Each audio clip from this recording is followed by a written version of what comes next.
Couldn't find the record button. It's my first day here on Zoom. So, give me a minute. All right, everybody. Good stuff. Good stuff. Okay, so grab your pen, grab your paper, notepads, whatever you're going to take notes on. Let's get started about this. So here's what we're going to talk about today. The difference between a salesperson and a business person. The difference between a salesperson and a business person. We have the Superstar Retreat coming up in a couple weeks. Mike Ferry Superstar Retreat in Las Vegas. I know a number of you are going. Some of you are staying back. All good. But it got me thinking, he's talked about this a number of times, but a few years ago, he was really talking about if you really want to separate yourself as a real estate agent from your competition, you have to become a great business person. You can't just be a real estate agent. You can't just be a salesperson. You have to become a great business person. So I was thinking about that, and I've been having that conversation, I feel like a lot on coaching calls recently of, you just have to have a business conversation with people. And so I took all those kind of thoughts and I decided, well, what is the difference? What really is the difference? We can talk about you have to become a great business person. You need to have a business conversation, but do we actually know what the difference is between a salesperson and a business person? So I took some time here over the last couple of weeks to really write down a number of thoughts, do some research, talk to some other people, because I wanted to give you a fair value of information on the difference between a salesperson and a business person. And I think it's really important because that's what we need to do. That's the next step to elevate our business. So I have a list of thoughts here on the difference between a salesperson and a business person. They're not written in any particular order. It's just how they're written. You take it for however you want to, but let's go ahead and dive in from there. So the first thing that I wrote down here actually is my definition of a business person. Okay, so here's what I would say a business person is. A business person is a salesperson with a clear purpose. A business person is a salesperson with a clear purpose. Now, I say that because a business person is still a salesperson, right? Correct? I mean, you're always in sales, whether you're technically a salesperson or you're a recruiter or you're in business development. There's if you go to any sort of job board, there's 45 different titles that you can find that all essentially lead to you being a salesperson. Well, I am the head of business development. Well, what does that mean? It means I sell a product. Okay, good. I'm glad you're called business development. Right? Whatever the case may be. But a business person has a clear purpose. A salesperson is just selling a product. A business person has goals. A business person knows why they're selling the product, the benefit to them for getting the product sold, which is what we call our goals, our business plan. What are we trying to accomplish? What are we doing this for? If you don't have a clear understanding of that, then you are always just going to be a salesperson. Once you establish a clear understanding of why you're doing this and what you're going to do with the money, now you're on track to essentially become a business person. Does that make sense? Are we all on track so far with what I'm talking about, or have I already lost the room? Oh, I lost one person. We were at 32 people. We're at 31. All right, I'll try to change my notes up a little bit. Okay. See what we can do. Right. So the first thing I wrote down here on becoming a business person is we talk about this all the time, but it'll be said over and over and over again, no matter how nauseating or annoying it may be, is you need to have a strong connection to your goals, not just your today goal, but your 1 month goal, your 1 year goal, your 5 year goal. What about your 10-year goal? I mean, think about this. I heard Neil say this years ago. You should have a 10-year goal. Why? Well, there's only two options. You're either going to be here in 10 years or you're not. You might as well plan on being here 10 years from now and have a goal or a plan in place for what your life should look like in the next 10 years. Not just from a business standpoint, but from a personal standpoint. How do you want your finances to look? What kind of investments are you looking to hopefully be in? Where do you want to live? Do you want to grow your family? Okay. Or for some of you, you're like, I'm trying to decrease the family, but that's a different topic. We'll get there another day. Okay. What's the next 10 years look like for you? Okay. Marticela says her daughter has a 10-year goal. It's great. Yeah. You gotta have a 10-year goal. Everyone needs a 10-year goal, 5-year goal, but that's the ideal of a business person is you need that. A salesperson is just always going to look for the next paycheck. What do I need to do today? Eventually that will wear out. Okay. Anyone ever heard of the term burnout? This is more fun if nod or yes or something. Yes, sir. Yes. Okay, great. As a salesperson, you may not believe me when I tell you this. At some point, you will experience burnout because you're constantly on the hunt today. You need to build for the future. You need to have a plan for the future to avoid something like that. So have a really good, strong connection on your goals, which means that you have to write your goals. You have to have your goals in front of you all the time, and you need to adjust your goals accordingly because sometimes we accomplish our goals, which is fantastic. And a lot of you on here are accomplishing your goals. I talk to a lot of you and you're like, oh, I bought this, I accomplished this. And it's so exciting, which is why I get into coaching. Okay. Is because the wins are that's the thrilling part for me. But that means that goal is no longer relevant. And if you don't have a connection to the goals, then the work suffers. Or maybe you wrote down a goal and then things change. You wanted to do something big with the family. You wanted to go somewhere and then you decided, I don't really care to go there anymore.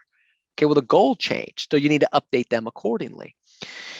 Or as I always say, my favorite saying, if you don't know what you're going to exchange the money for, you're not going to do the work. Because prospecting sucks, right? So that's the first thing I wrote down there in terms of becoming a business person. The second thing I wrote down here, a salesperson is thinking about the commission. A salesperson is thinking about the commission. A business person is thinking about the client. A salesperson is thinking about the commission. A business person is thinking about the client.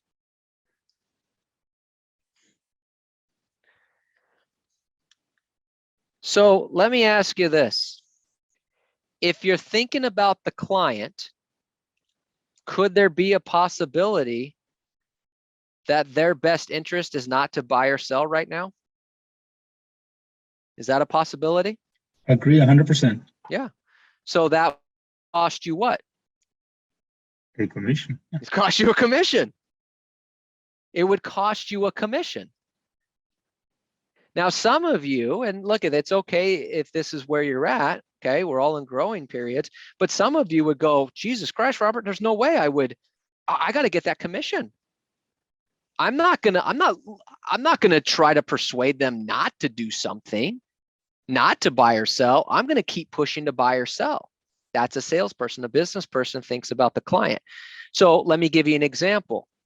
You've probably heard Neil say this before. You go to a listing appointment, you know the seller is looking to purchase, is going to sell and purchase another property. And you ask this question, Mr. and Mrs. Seller, before we get started, let me ask you, is there any way you could keep this property and still purchase the next property? Is there any way you could keep this property and still purchase the next property? Now, some of you are thinking, well, why would you even offer that to them? Because what if they can? I lose the listing. That's the salesperson mentality. Now let's shift to a business person mentality. Let me ask you this. Can most people keep their property and still purchase the next property? No. So what are the chances that they're going to go, you know what? That's a great point. I think we can. Second thing, do you think they've thought about that? Yes, they're not dumb. You're not going to say something like that and they're not going to go, holy cow, Robert, we didn't even know that was an option. Thank you so much for bringing that up. That's not going to be the case. But what they are going to know is that you're not tied to the commission. You're looking out for their best interest, because the reality is it probably in their best interest from a long-term perspective to keep that property and buy another one? If they can do that, is that probably in their long-term best interest? Yes, it is. Yeah. So now they're looking at you going, wow, first thing he did when he came in is not tell us about how great the market is and all this other stuff. He asked if an option for us to keep this property, which means he's going to lose the listing. Now, you're still going to get the listing because they're going to have to do it, but are you now creating a raving fan? Yes or no? Yes. Yes. Should I just call Ray and we can just do a one-on-one coaching call, or does anyone else want to participate in this today? Don't put me on the spot. Okay. I'm here. I mean, come on now. Come on now. Okay. You're creating a raving fan, which means you're thinking going back. You're not thinking about right now. You're thinking about 5 years, 10 years from now, because that's what you're looking for in this client, right? You're thinking about their best interest, not necessarily what's in your best interest. Look, sometimes it's really not in the client's best interest to sell their house. Sometimes it's not in their best interest to buy a house. Let me give you an example. Somebody's paying rent and somehow they've got a rent for $1,200. And you're saying, oh, it's a great time to buy. It's a great time to buy. And their mortgage payment with the property taxes, the insurance, the mortgage insurance is going to be $4,000. Now, going from $1,200 to $4,000 a month, could that be a little bit of a shock to some people? And if they're slightly uncomfortable with that, could that be a problem for them in the long run? And yet we're thinking about ourselves going, no, we got to buy, because it's all about me getting that deal, that commission, instead of maybe saying, hey, look, why don't we take a step back? You're paying $1,200 a month right now. Everything's going to be about $4,000 out the door. Are you comfortable with that? Now they might say, yeah, look at, I'm making 15, 20 grand a month, $4,000, no problem. I've been coasting on $1,200 for years. I want to buy a house. Great. But they might say, now that you bring it up, and now I've got a fan, because I'm not pushing my agenda. I'm not pushing my commission. A salesperson thinks about the commission. A business person thinks about the client. Let me ask you this, the last point under this. Do people know when you're only focused on the commission? Yes. Yes. None of us are. Correct. Let's look at, 100%. here's the deal. I don't want to shake anyone's lifestyle here, but none of us are really good actors. Okay. None of us are really good actors, right? They're going to pick up on it. They're going to go, man, this is reeking of desperation. And they're never going to use you again, and they're never going to give you a referral. Okay. Always put the client first. Always put what's the best interest of the client. It might cost you a deal at that moment, but it's going to save you 4, 5, 6 deals down the road. Okay. Main difference there. I wrote down here next, a salesperson sells a product. A salesperson sells a product. A business person sells a lifestyle. A salesperson sells a product. A business person sells a lifestyle. So here's what I mean. Salesperson sells a product. The product that we have is real estate. Okay. It's a hot market. You got to sell now. You got to buy now, right? Like you're at a stock exchange in the 80s. Sell, buy, right? That's you're pushing this. You're selling your product. A business person is not worried about sell, buy. A business person is concerned about your motivation, your lifestyle. How is selling this house going to change or benefit your lifestyle? How is buying this house going to change or benefit your lifestyle? And then talking about that. Well, Robert, it's a hot market. You should sell your house right now. That's a salesperson. I mean, sell it. I mean, prices are skyrocketing. I'm selling a product. Business person says, look, you said you wanted to sell because your whole goal in life was to be close to the beach, right? Right. Well, gosh, right now we can get this house. We can talk about getting you to the beach. When you go to Santa Monica and you move there, what's the first thing you're going to do? First day that you have your house settled in Santa Monica, where are you going to go? Oh, we're going to go down to, this place. Great. I'm selling the lifestyle. not the product. Does that make sense to everybody? This is where I need some feedback. Yes. Okay. Yes. Okay, great. It's a Yes, really important factor when you're talking about the difference between a business person and a salesperson. Because when it comes to real estate, it's their largest financial asset. It's a product. But people tend to make emotional decisions. Yes or no? Yes. Yes. It's the Yes. lifestyle that they want. You want to get someone to move. You want to get someone to make a decision quicker. You want to get someone to work with you. It's about selling the lifestyle. This is why I never understood open houses, for example.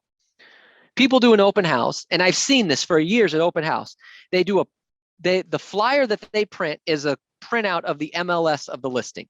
And they put it on a flyer. Well, take a flyer and let me know if you have any questions. Like, that's so lame because they already know that information. That's why they're there. They looked online and found that, oh, this is 3 bedrooms, 2 bathrooms, 1,750 square feet on an 8,000 square foot lot that was built in 1956. They already know that. And you just gave them, and most people, not people here, do a black and white printout of it. I'm like, this is so dumb. Why don't you give them something like, hey, here, the nearest movie theater is here. The nearest park is here. This is where the schools are. This is the grade of the schools. This is where the shopping is. Here's your walk score. Like the lifestyle of the house. Now, write this down. Lifestyle is not exclusive to the millionaires. Because we think, well, yeah, Robert, when I'm selling a $4 or $5 million house, yeah, it's about the lifestyle. Let me tell you something. First-time home buyer buying a $350,000 condo, it's about lifestyle. Even if it's just bragging rights to tell their friends who are renting, like, I bought a house. It's lifestyle. A salesperson sells a product, a business person sells a lifestyle, but you can only know what to pitch them lifestyle if you ask questions and listen to know what's important to them. All right, the third thing I wrote down here, a salesperson uses vague statements. A business person uses specific statements. A salesperson uses vague statements. A business person uses specific statements. Another way to put it, a salesperson gives their opinion, a business person gives the facts. So salespeople use things like hot market. Well, what the hell does that mean? Like, what's the definition of that? And who's it hot for? Well, it's a hot market. Not if I'm a buyer. Like, no, it's not hot for me. Well, what's the definition of hot? There is no definition. It's a vague statement. We're going to do a ton of marketing. What does that mean? Like, what are you doing to help me? You know, I'm one of the top agents in the neighborhood. What does that mean? That's a salesperson using vague statements to make yourself sound great, to make things sound great. A business person uses specific statements. As a business person, one of the main things you need to do is up your vocabulary. And we're going to talk about that next. But specific statements. Instead of saying hot market, prices are up this percentage, or price per square foot is up this compared to last year. Days on market, it's down 45%. Home prices are up 22% in your area. These are specific statements. They're not opinions. These are facts. Okay. Well, what's the market like? Oh, it's a great seller's market. Oh, market shifted. What does that mean? Well, the market's changed a little bit. The inventory in the marketplace is up 20% compared to this time last year. And we're seeing a little bit of days on market tick up from 11 to 15. That's a business conversation. Is that slightly different than saying it's a hot market and things are selling fast? That's slightly different? Yes. Yes. And as a client, do you think that that's going to get me connected with them more than just saying hot market and things are selling quickly? Yes or no? Yes. Okay, great. Specific statements. Get the vague statements out of there. Get the vague statements out of there. Okay. Specifics. And that's not just for analyticals. Well, yeah, analyticals are interested in specifics, facts, things like that. Well, you have to do the same thing with any personality style. Okay. Get rid of the vague statements. Okay. It's not about your opinion. It's about the facts. They don't care about your opinion. I care. I want to hear your opinion. The client doesn't. It's their largest financial asset. They are under stress. They need to know the real stuff that's going on. I wrote down here next, a salesperson is looking for magic words to close a client. A salesperson is looking for the magic words to close a client. A business person simply uses vocabulary that makes sense to the client. A salesperson is looking for the magic words to close a client. A business person simply uses vocabulary that makes sense to the client. So let me ask you this. You've read the scripts, you've seen the scripts. Are there any really magical words on any of these scripts that we use? No. Yeah, no. I don't know if there's a word longer than 6 letters. Okay, right? It's I can help you get what you want in the time that you want. Won't that be great? Sign the contract, please. I don't know. Is there any words in there longer than 6 letters in that magical close?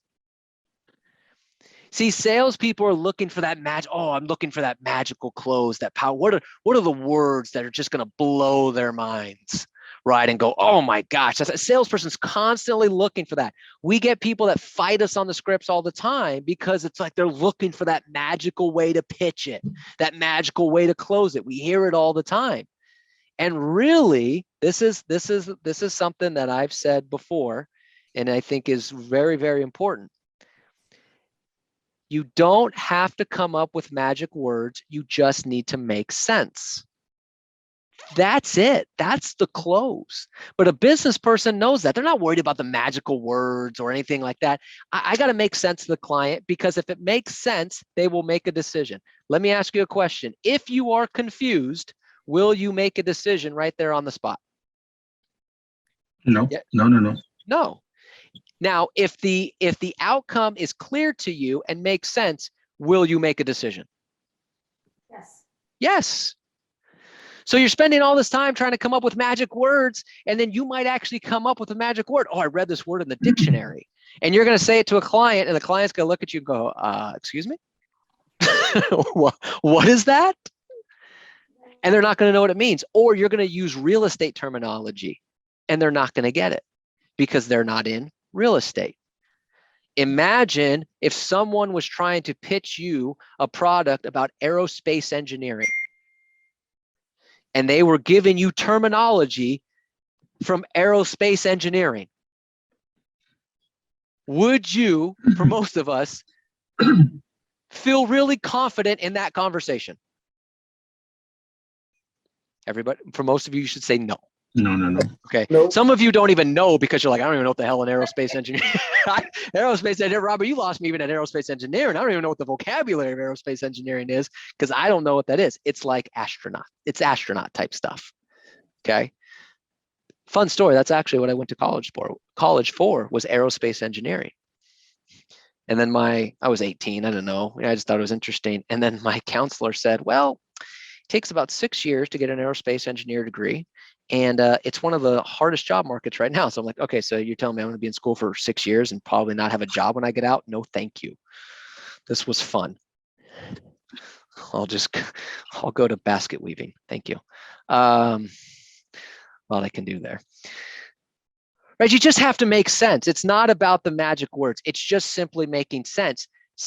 Just focus on the things. Now, here's a great word, okay, or a great phrase that if you just, from a business standpoint, up in your vocabulary, is this: see if it makes financial sense for you.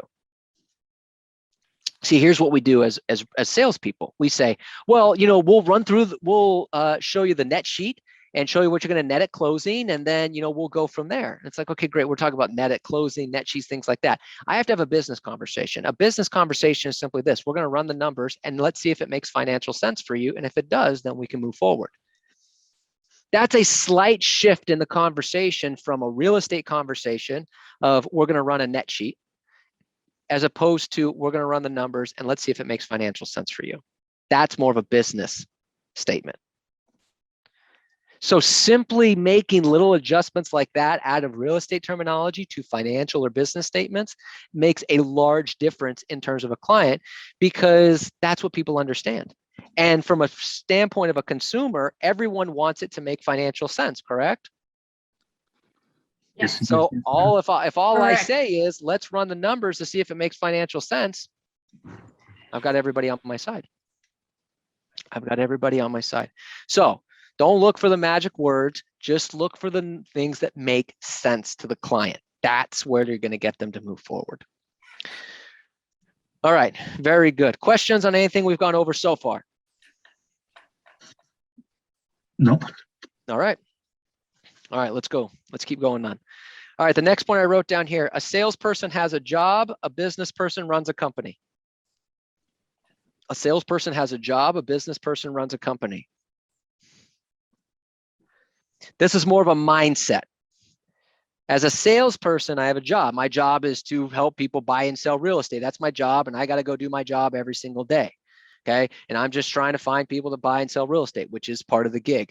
A business person is running a company, meaning that, yes, part of the company is sales, which means I have to find people to buy and sell real estate. But part of a company is systems. Part of a company is staff. Part of a company is running numbers. This is all part of running a company. Salesperson is just, I got to find people buy and sell real estate. I got to find people buy and sell real estate. And you don't take the time to build the systems in place that make your job more efficient. You don't take the time to get the right staff involved so that your transactions flow smoother and you have more time to help people go buy and sell real estate. Now, here's a really important thing to understand. I'm not talking about the staff doesn't have to be, you have to hire an admin, you have to hire a buyer's agent or anything like that. Now, some of you, that is the case. Okay. You need staffing, but a staff could just be, do I have the right transaction coordinator in place? Do I have the right lender in place? Do I have the right escrow officer in place? The right title person in place? The right warranty person? Do I have this is my staff. I don't pay them a salary, but I do pay them because they get paid based on my transactions. Yes or no? Yes. Yes. So they are paid staff. Since they are paid staff, you need to make sure that they're holding up their end of the bargain. But to be fair, you have to hold up yours. I know a lot of salespeople that are like, oh, I want my title rep to do this. I want my escrow officer to do this. Well, what are you doing for them? Nothing. Oh, okay, good. Well, that's fair. No. My lender doesn't get back to me in time. When did you call him? 15 minutes ago. Oh, gosh, I can't believe they didn't just drop everything they were doing in the middle of that appointment and answer your phone call and get you what you needed. Because I'm sure you would do the same thing if they called, right? Liar, liar, pants on fire. Okay.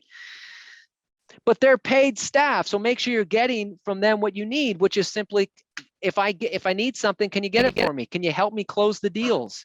Okay. Can you call the clients and guide them through the process so I don't have to be the one that says, okay, great, let me guide you through the escrow process. No. The escrow officer can do that. Okay, let me show you about all the different ways to hold title. The title rep can do that. See, that's a business person. A salesperson is just, no, I don't have the staffing. I don't have all this. A business person, you have to start thinking about the systems, the staff in place to make your job more efficient. Okay. That's the way a business runs. It's not one person in the entire funnel. It's one person, and then there's different channels. So you have to have the systems in place. You have to have the staffing in place. You have to have the organizational structure in place to run a business. That's the difference between a salesperson and a business. Now, that's again a long-term thinking, because the more you have the systems in place, the more you're efficient, the more people are helping you, the more productive you can be over time, as opposed to the salesperson mentality. You could do this 15, 20 years, and eventually you're going to get burned out, or the things are going to fall through the cracks. I'm on coaching calls all the time, and sometimes I have to remind some of you of leads that you have, because I take notes. And I'll say, hey, what's going on with this person? You're like, oh my gosh, you're right.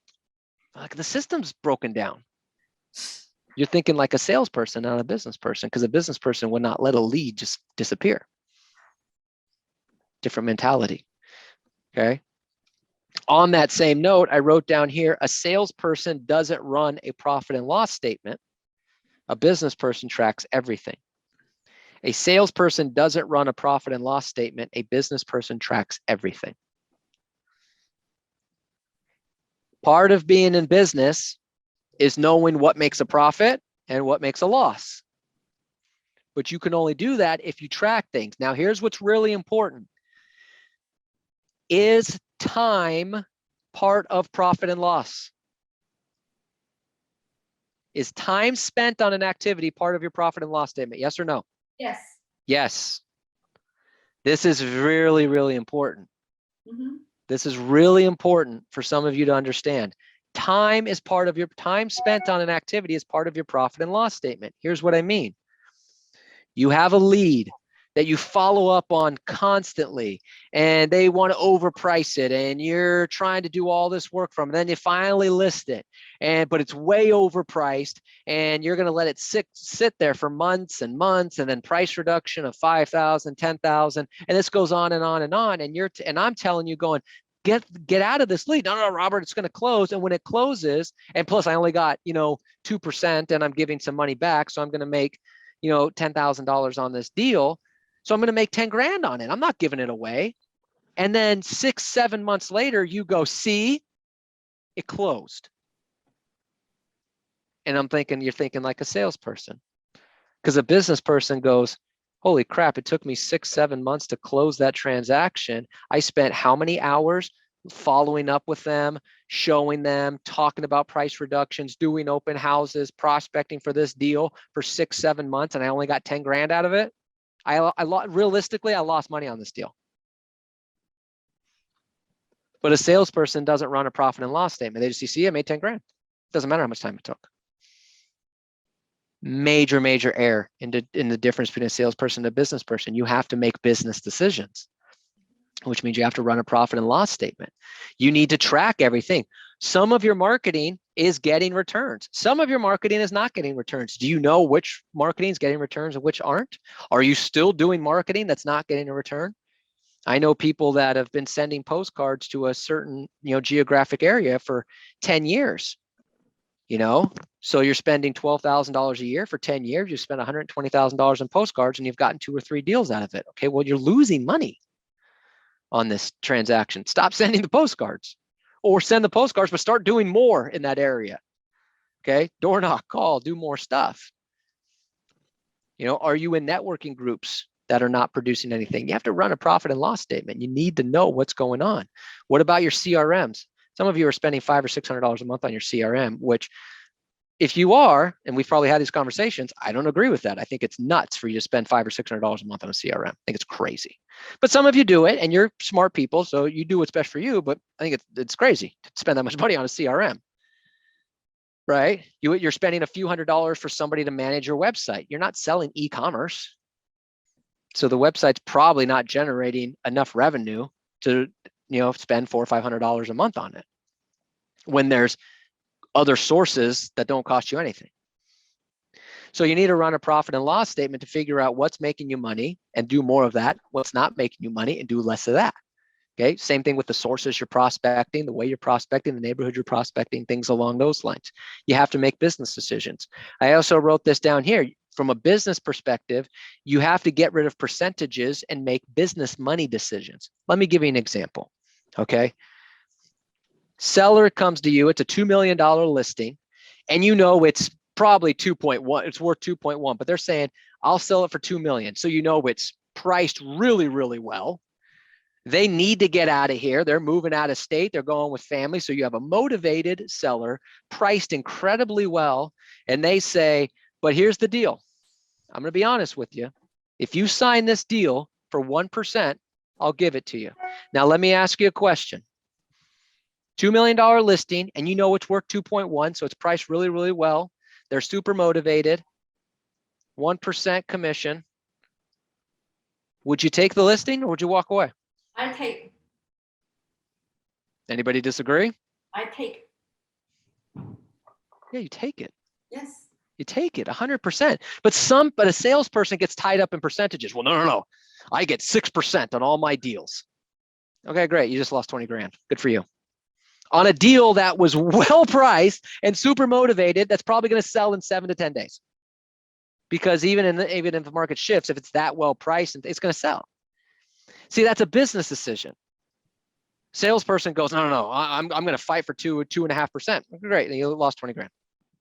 But at least you kept your percentages up. Good for you. Got to make business decisions. Okay, different mentalities. Now, again, on the vice versa, you have a $400,000 listing that might be worth 400, might be 395, and in this type of market, and they want 1%. No, you don't take the listing. She's like, this is crazy. I'm not going to make any money on this deal. Yes. But you have to make business decisions. All right, 2 more points here. Now, these are kind of long, so I'll go over them a couple times. I wrote down here. A salesperson feels the need to control everything. A salesperson feels the need to control everything. A business person knows the value of delegating and not micromanaging. A salesperson feels the need to control everything. A business person knows the value of delegating and not micromanaging. Now, here's an important note. You don't have to write this part down, but just listen to this. The reason most salespeople need to control everything is because they live paycheck to paycheck and therefore micromanage every potential paycheck. And you can reference point that I mentioned earlier where a salesperson's only thinking about the commission, a business person's thinking about the client. See, as a salesperson, I got to control everything. I'm controlling the title rep. I'm controlling the escrow. So what are you doing? What are you doing? I'll get involved. I'll call the client. I'm putting out fires. That's my favorite salesperson. That's when I know you're a salesperson.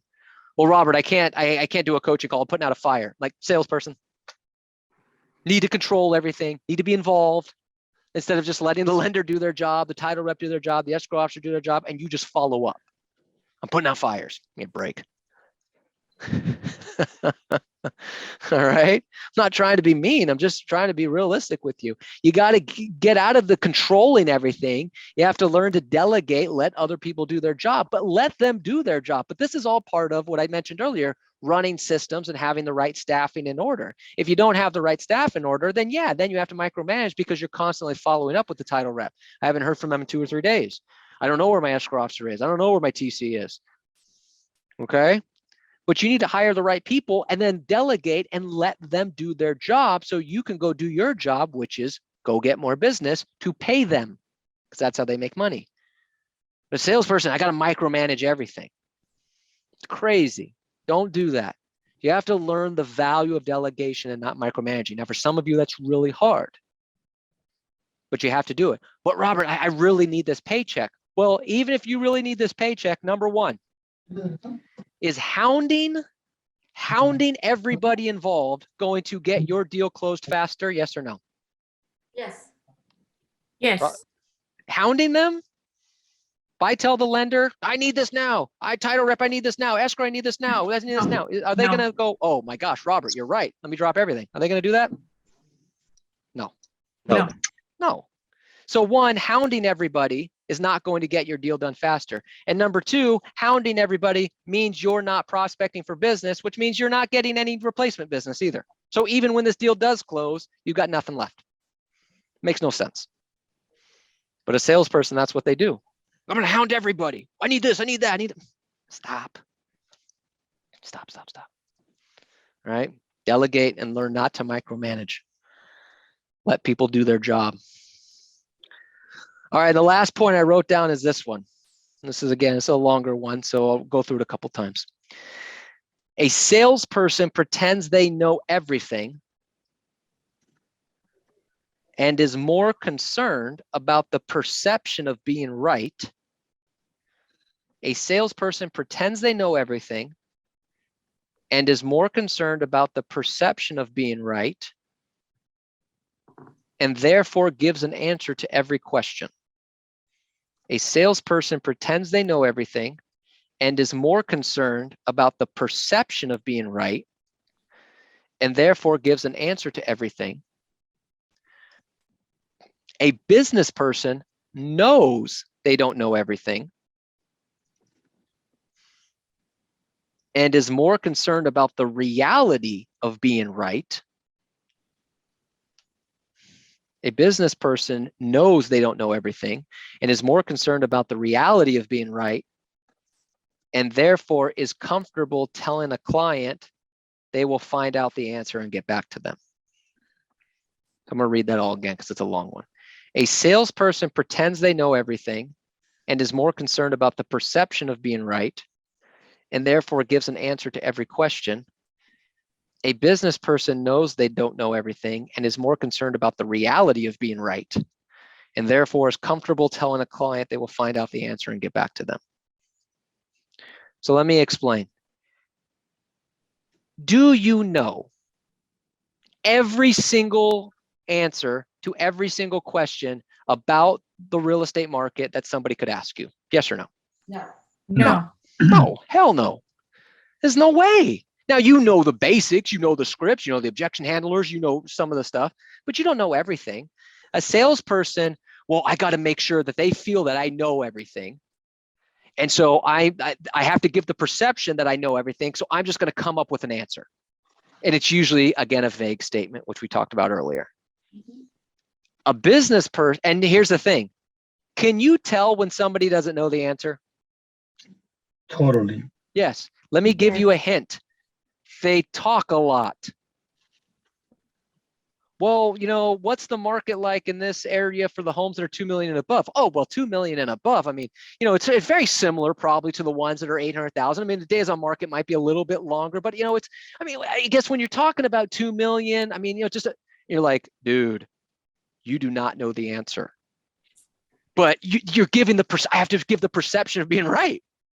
So I'm just going to give an answer. A business person is comfortable saying, you know what, that's a really great question. I don't know the specific answer for 2 million and above, but let me go back and research it and I'll get back to you. Is that okay? Now, as a consumer, are you totally bothered by that answer? As a consumer, are you bothered if a salesperson gives you that answer? No.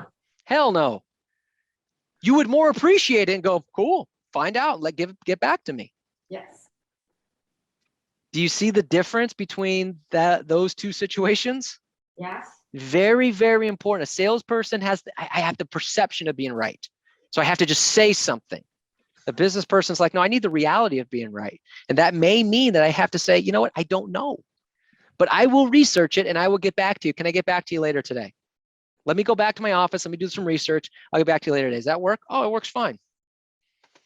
Done. They respect that so much more because then you're going to give them the correct answer, which is so much better than whatever babbling the salesperson gave them. Questions on what we went over today? Was this helpful in any way? Very helpful for a lot. Okay. All right, good. I got one. It's more genuine. All From right. a business I got one. Yes, from a Alicia, go ahead. business person perspective, it's more genuine. It is more genuine. That's it. Right at the very top, a salesperson is thinking about the commission, a business person is thinking about the client. If nothing else, that's one of the biggest things. All right. And that's how you sustain long-term success. Any salesperson can find a deal. You probably have that in your marketplaces. You look at some of these listings and go, how the hell did that person get that listing? Any salesperson can find a deal, but they burn out over time. Business people are the ones that make it long-term. That's the way it goes. And so you have to start shifting in all these different areas from salesperson to business person. There you go. Thank you, Jack. I appreciate that. Very good. All right, everybody. That's all I got for today.